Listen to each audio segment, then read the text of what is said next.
Good morning बच्चों। आज का हमारा पाठ है यह स्वतंत्रता, पाठ 10। इसके लेखक हैं रविंद्रनाथ टैगोर। इनके नाम से आप सभी परिचित हैं। तो बच्चों, स्वतंत्रता का हमारे जीवन में क्या महत्व है वो इस पाठ में रविंद्रनाथ जी ने बताया है। इस पाठ में एक बच्चा है, वो अपनी माँ की डांट से बच के, अपने घर के कार्यों से बच के अपने मामा के साथ जाता है, लेकिन वहाँ जाके उसे अपने परिवार से दूर होने का, अपनी माँ की उस डांट का महत्व पता चलता है कि स्वतंत्रता हमारे जीवन में कितनी और किस तरह से आवश्यक है, वो इस पाठ में टैगोर जी ने बताया है। तो आइए बच्चों, आप सभी अपनी किताब खोलें और हम ये वाला पाठ पढ़ते हैं, यह स्वतंत्रता। और मेरे साथ आप लोग कठिन शब्दों को अंडरलाइन करते चलेंगे। तो बच्चों, हमारा यह पाठ है यह स्वतंत्रता। इसके लेखक हैं रविंद्रनाथ जी। रविंद्रनाथ टैगोर जी को गुरुदेव के नाम से भी जानते हैं। ये कवि, साहित्यकार और दार्शनिक भी रहे हैं। टैगोर जी को नोबेल पुरस्कार भी प्राप्त किया हुआ है। तो आइए बच्चों, इनकी एक बहुत अच्छी सी कहानी हम पढ़ते हैं। इस कहानी के माध्यम से इन्होंने स्वतंत्रता का महत्व बताया है, हमारे जीवन में क्या होता है। पाठक चक्रवर्ती अपने मोहल्ले के लड़कों का नेता था। देखो बच्चों, इसमें पाठक नाम का एक बच्चा है जो अपने ही मोहल्ले के लड़कों का नेता था। सब उसकी आज्ञा मानते थे। यदि कोई उसके विरुद्ध हो जाता, विरुद्ध होता है खिलाफ, यदि कोई उसके विरुद्ध हो जाता तो उस पर आफत आ जाती। सब मोहल्ले के लड़के उसको मारते थे। आखिरकार बेचारे को विवश होकर पाठक से क्षमा मांगनी पड़ी। तो यहाँ पे इन्होंने बताया कि सभी का वो नेता बना फिरता था, वह सबको मारता था। आखिरकार, और जब सब मोहल्ले के लड़के उसको मारते थे, आखिरकार बेचारे को विवश होकर पाठक से क्षमा मांगनी पड़ती थी। एक बार पाठक ने एक नया खेल सोचा। विवश होता है मजबूर होकर। उसने सोचा एक बार खेल मस्ती करते हैं। नदी के किनारे एक लकड़ी का बड़ा लट्ठा पड़ा था। लकड़ी का बड़ा सा जो लट्ठा होता है, लट्ठा यानी कि लकड़ी का बड़ा सा बल्ला, देखो जैसा आप इस चित्र में देख पा रहे हो। तो बड़ा सा लट्ठा पड़ा था जिसकी नौका बनाने वाली थी। अब उसको नाव बनाने वाले थे। पाठक ने कहा, हम सब मिलकर उस लट्ठे को लुढ़काएंगे। लट्ठे का स्वामी हम पर क्रुद्ध होगा, हम सब उसका मजाक उड़ाकर खूब हंसेंगे। ये देखो, मस्ती करना चाहता था, शरारत करनी थी इसको। सब लड़कों ने उसका अनुमोदन किया। अनुमोदन का अर्थ होता है बच्चों, उसकी बात को सहमति दी। अनुमोदन किया, सहमति दी। इसको आप अंडरलाइन करते चलेंगे। जब खेल आरंभ होने वाला था तो पाठक का छोटा भाई मक्खन बिना किसी से एक भी शब्द कहे उस लट्ठे पर बैठ गया। देखो, पाठक का एक छोटा भाई भी था मक्खन, जो किसी से कुछ ना कहकर उस लट्ठे पर चुपचाप जाकर बैठ गया। लड़के रुके और एक क्षण तक मौन रहे। मौन होता है बच्चों चुप। क्षण होता है पल भर। मौन, चुप रहे। फिर एक लड़के ने उसको धक्का दिया, परंतु वह ना उठा। यह देखकर पाठक को क्रोध आया। जब उसका छोटा भाई उस लट्ठे से नहीं उठा तो पाठक को, ये पाठक है, इसको गुस्सा आ गया। उसने कहा, मक्खन, यदि तू नहीं उठेगा तो इसका बुरा परिणाम होगा। परिणाम होता है बच्चों रिजल्ट। इसका परिणाम बुरा होगा। किंतु मक्खन यह सुनकर और आराम से बैठ गया। अब यदि पाठक कुछ हल्का पड़ता तो उसकी बात जाती रहती। अब इसने सोचा, अगर मैं कमज़ोर पड़ जाऊंगा तो मेरी कोई इज्जत नहीं रहेगी भाई की नज़रों में। बस उसने आज्ञा दी कि लट्ठा लुढ़का दिया जाए। लड़के आज्ञा पाते ही 1 2 3 कहकर लट्ठे की ओर दौड़े और सबने जोर लगाकर लट्ठे को धकेल दिया। अब देखो, जो बच्चे थे सभी उसकी आज्ञा का पालन करते थे, तो उसके कहते ही उन्होंने लट्ठे को धक्का दे दिया। लट्ठे को फिसलता और मक्खन को गिरता देखकर लड़के बहुत प्रसन्न हुए। अब सब खुश हो गए, हंसने लगे। किंतु पाठक कुछ भयभीत हुआ। भयभीत का अर्थ होता है बच्चों डरना। वह कुछ डर गया, क्योंकि वह जानता था इसका परिणाम क्या होगा, कि इसके बाद अब क्या होने वाला उसे पता था। मक्खन पृथ्वी पर से उठा। पृथ्वी क्या होता है? धरती, भूमि। और पाठक को लातों और घूंसे मारकर घर की ओर रोता हुआ चल दिया। अब मक्खन उठा, वो रोने लगा क्योंकि वो गिर चुका था। उसने पाठक यानी कि अपने बड़े भाई को लातों से मारा, घूंसों से मारा और घर की ओर वो रोता रोता चला गया। पाठक को लड़कों के सामने इस अपमान से बहुत खेद हुआ। उसे बहुत बुरा लगा।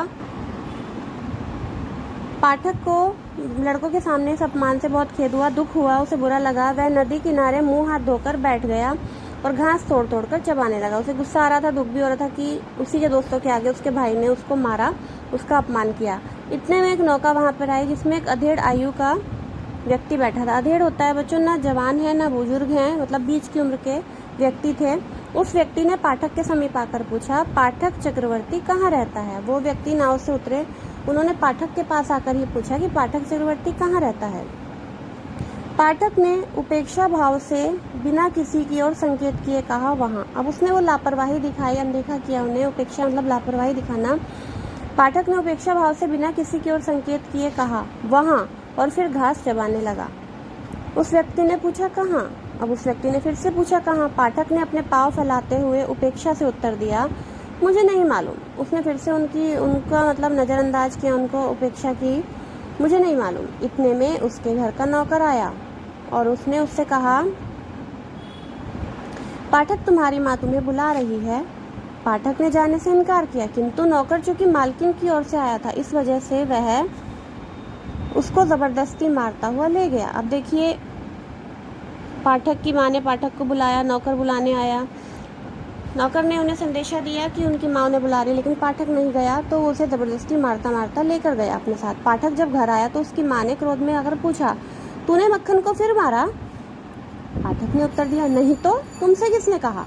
पाठक ने जवाब दिया। माँ ने कहा झूठ मत बोल, तूने मारा है।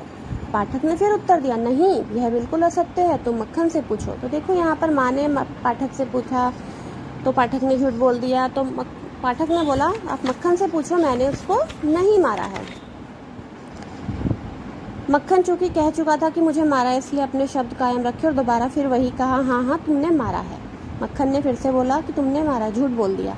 यह सुनकर पाठक को क्रोध आया। पाठक को फिर गुस्सा आ गया और मक्खन के समीप आकर उसे मारना आरंभ कर दिया। अब उसे गुस्सा आया कि अभी तक तो उसने मारा ही नहीं था और उसका झूठा नाम लगा दिया। तो अब गुस्से ने उसने मक्खन को मारना शुरू कर दिया। उसकी माँ ने उसे तुरंत बचाया और पाठक को मारने लगी। अब जब पाठक अपने छोटे भाई को मारने लगा तो माँ ने उसे बचा के फिर से पाठक की पिटाई शुरू की। उसने माँ को धक्का दे दिया। धक्के से फिसलते हुए उसकी माँ ने कहा अच्छा तू अपनी माँ को भी मारना चाहता है? देखो, माँ ने कहा कि तू माँ को मारना चाहता है। जब पाठक ने माँ को धक्का दिया, ठीक उसी समय वह अधेड़ोइयों का व्यक्ति घर में आया और कहने लगा क्या किस्सा है? तभी वो व्यक्ति जो यहाँ पे पाठक को मिले थे समुद्र के किनारे, वो आ जाते हैं वहाँ पर और पूछते हैं क्या किस्सा है। पाठक की माँ ने पीछे हटकर आने वाले को देखा, तुरंत ही उसका क्रोध आश्चर्य में परिवर्तित हो गया। परिवर्तित होता है बच्चों, बदल गया। वो गुस्से में थी, लेकिन अब वो क्या था, वो एकदम आश्चर्य में बदल गया उनका गुस्सा। उसने अपने भाई को पहचाना और कहा क्यों दादा, तुम यहाँ कैसे आए? उसने अपने भाई से पूछा। वो उसके दादा थे, यानी कि बड़े भाई थे उसकी माँ के। फिर उसने नीचे को झुकते हुए उनके चरण स्पर्श किए, मतलब उन्होंने अपने बड़े भाई के पैर छुए। उसका भाई विशंभर उसके विवाह के पश्चात मुंबई चला गया था। वह व्यापार करता था। अब कोलकाता अपनी बहन से मिलने आया, क्योंकि बहन के पति की मृत्यु हो गई थी, यानी कि पाठक के पिता की मृत्यु हो गई थी। तो पाठक के मामा पाठक की माँ और उस बच्चों से मिलने आए थे। कुछ दिन तो बड़ी प्रसन्नता के साथ बीते। एक दिन विशंभर ने दोनों लड़कों की पढ़ाई के विषय में पूछा। तो मामा ने दोनों बच्चों की पढ़ाई के विषय में पूछा उनकी माँ से। उसकी बहन ने कहा पाठक हमेशा दुख देता रहता है और बहुत चंचल है, किंतु मक्खन पढ़ने का बहुत इच्छुक है। अब माँ ने बताया कि पाठक हमेशा परेशान करता है, लेकिन मक्खन जो है पढ़ाई में अच्छा है, वो पढ़ना चाहता है। यह सुनकर उसने कहा मैं पाठक को मुंबई ले जाकर पढ़ाऊंगा। देखो, पाठक के मामा ने कहा मैं इसे मुंबई ले जाता हूँ, वहाँ ये पढ़ेगा। पाठक भी चलने के लिए सहमत हो गया। माँ के लिए बहुत हर्ष की बात थी, क्योंकि वह सर्वदा का अर्थ होता है बच्चों हमेशा, सदा डरी रहती थी कि कहीं किसी दिन पाठक मक्खन को नदी में न डुबो दे या उसे जान से ना मार डाले। तो देखो बच्चों, अब यहाँ पे पाठक के मामा ने जब कहा मैं इसे मुंबई ले जाऊँगा, वहाँ पढ़ाऊँगा, तो पाठक बहुत खुश हो गया। पाठक प्रतिदिन मामा से पूछता था तुम किस दिन चलोगे? वो अपने मामा से बार बार पूछता आप कब चलेंगे? आखिर चलने का दिन आ गया। उस रात पाठक से सोया भी नहीं गया। पाठक जो है बहुत खुश था मुंबई जाने के नाम से। उसे ये लग रहा था कि यहाँ की माँ की मार से, डांट से मुझे छुटकारा मिल जाएगा, मैं आज़ाद हो जाऊँगा। तो उसे नींद भी नहीं आई। उससे एक दिन पहले सारा दिन जाने की खुशी में इधर उधर फिरता रहा। उसने अपनी मछली पकड़ने की हत्थी, पत्थर के छोटे छोटे टुकड़े, बड़ी पतंग भी मक्खन को दे दी, क्योंकि उसे जाते समय उससे सहानुभूति सी हो गई थी। अब उसने अपना सारा सामान जिनको वह प्रयोग करता था अपने छोटे भाई मक्खन को दे दिया, क्योंकि उसे उससे अब सहानुभूति होने लगी थी। वो तो अब जा रहा था। मुंबई पहुंचकर पाठक अपनी मामी से पहली बार मिला। वह उसके आने से कुछ प्रसन्न न हुई, क्योंकि उसके 3 बच्चे काफ़ी थे। अब मामा मामी के 3 बच्चे थे। अब मक्खन भी, वो पाठक भी वहाँ चला गया, तो मामी को अच्छा नहीं लगा। एक और चंचल लड़के का आ जाना उसके लिए विपत्ति थी, मुसीबत। उनके लिए एक बच्चा और आ जाना वहाँ पे, चंचल बच्चा, मुसीबत के समान था।